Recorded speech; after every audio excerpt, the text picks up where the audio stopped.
This church off a quiet side street in the affluent Morningside district of Edinburgh is a work of art, and it's even more fascinating when we consider who commissioned it. The church was designed by Robert Lorimer, who later designed the National War Memorial in Edinburgh Castle. It's almost austere in appearance. The exterior combines modern and traditional forms and lines, and there are subtle carvings by the English artist Joseph Hayes, whose career was cut short by World War I. The interior was an explosion of arts and crafts, colour and line. Lorimer worked with the priest, Father John Gray, to create a space that would help his congregation imagine heaven. Alice Meredith Williams designed beautiful stained glass and metalwork alongside her husband Morris. Other works which decorated the interior, like John Duncan's Station of the Cross, are now lost. This is one of two Catholic churches in Scotland that were built by a devoted same-sex couple, John Gray and Marc-André Raffalovich. The other one is St Michael's in Eriskay. They first met in the 1890s and spent the rest of their lives together. Their relationship was forged in the decadent and aesthete circles of London, which included Oscar Wilde.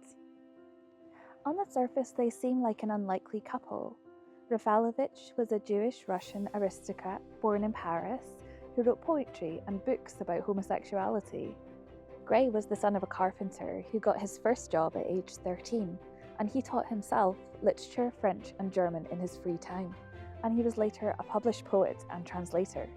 Many believe that his beauty inspired the main character of Oscar Wilde's The Picture of Dorian Gray, and this is something that Gray initially embraced before later legally distancing himself from it. Rafalovich's writing held up love between men as an ideal state. He thought that sex acts, whether heterosexual, homosexual or otherwise, were immoral if they were not reproductive. This made him extremely unpopular with early gay rights activists such as the Berlin-based Magnus Hirschfeld. Gray and Raffalovich both converted to Catholicism, with Gray being ordained as a priest in 1901. The men did not relinquish their relationship or their artistic circles to pursue their new spiritual life. Instead, their spirituality and their homosexuality complemented each other. Gray was sent to work as a priest in Edinburgh, and Raffalovich followed. They began in the poorer area of the Cowgate before moving to Morningside with Rafalovich's lifelong housekeeper Florence Gribble. It's here that Raffalovich helped finance this church for John Gray. In 1905, Raffalovich bought this grand villa on White House Terrace in Morningside. It's screened from the street by a long driveway and a garden.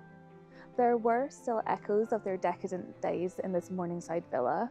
There were paintings by John Duncan, Gustave Moreau and Aubrey Beardsley on the walls. Books by symbolist poets lined their bookshelves. And in their greenhouse, they grew grapevines. Raffalovich lived here with his housekeeper, Florence Gribble. It's only a short walk, about 10 minutes from St Peter's and Gray's Presbytery, but Raffalovich always took a taxi. Here, the three of them, Gribble, Gray and Raffalovich, held social gatherings or salons, which became a really important part of Edinburgh's intellectual life. They handpicked their guests, their flowers, their menus to create the perfect atmosphere for each occasion. The salon was a place for artists from around the world to meet local emerging artists from Edinburgh. Many of these artists, both the visiting dignitaries and the local Edinburgh art students, were finding their own new queer ways to love and live and create. The villa might have been attended by some of Edinburgh's bohemian artists, but it was still a very formal, very elegant place. The conversation was intellectual and it was stimulating, but it was not radical.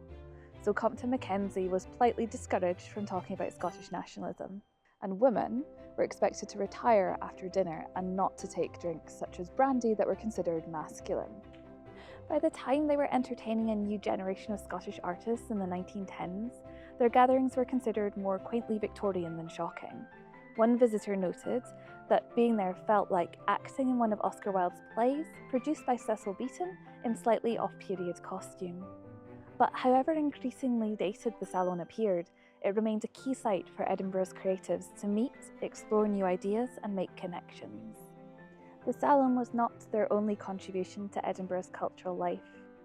Gray also continued to publish bizarre fiction, curated an exhibition of children's toys at Outlook Tower, and he was a founding member of Edinburgh Zoo. By the time of their deaths, Gribble in 1930, Gray and Raffalovich in 1934, the group had made a real mark on Edinburgh's spiritual and creative legacy.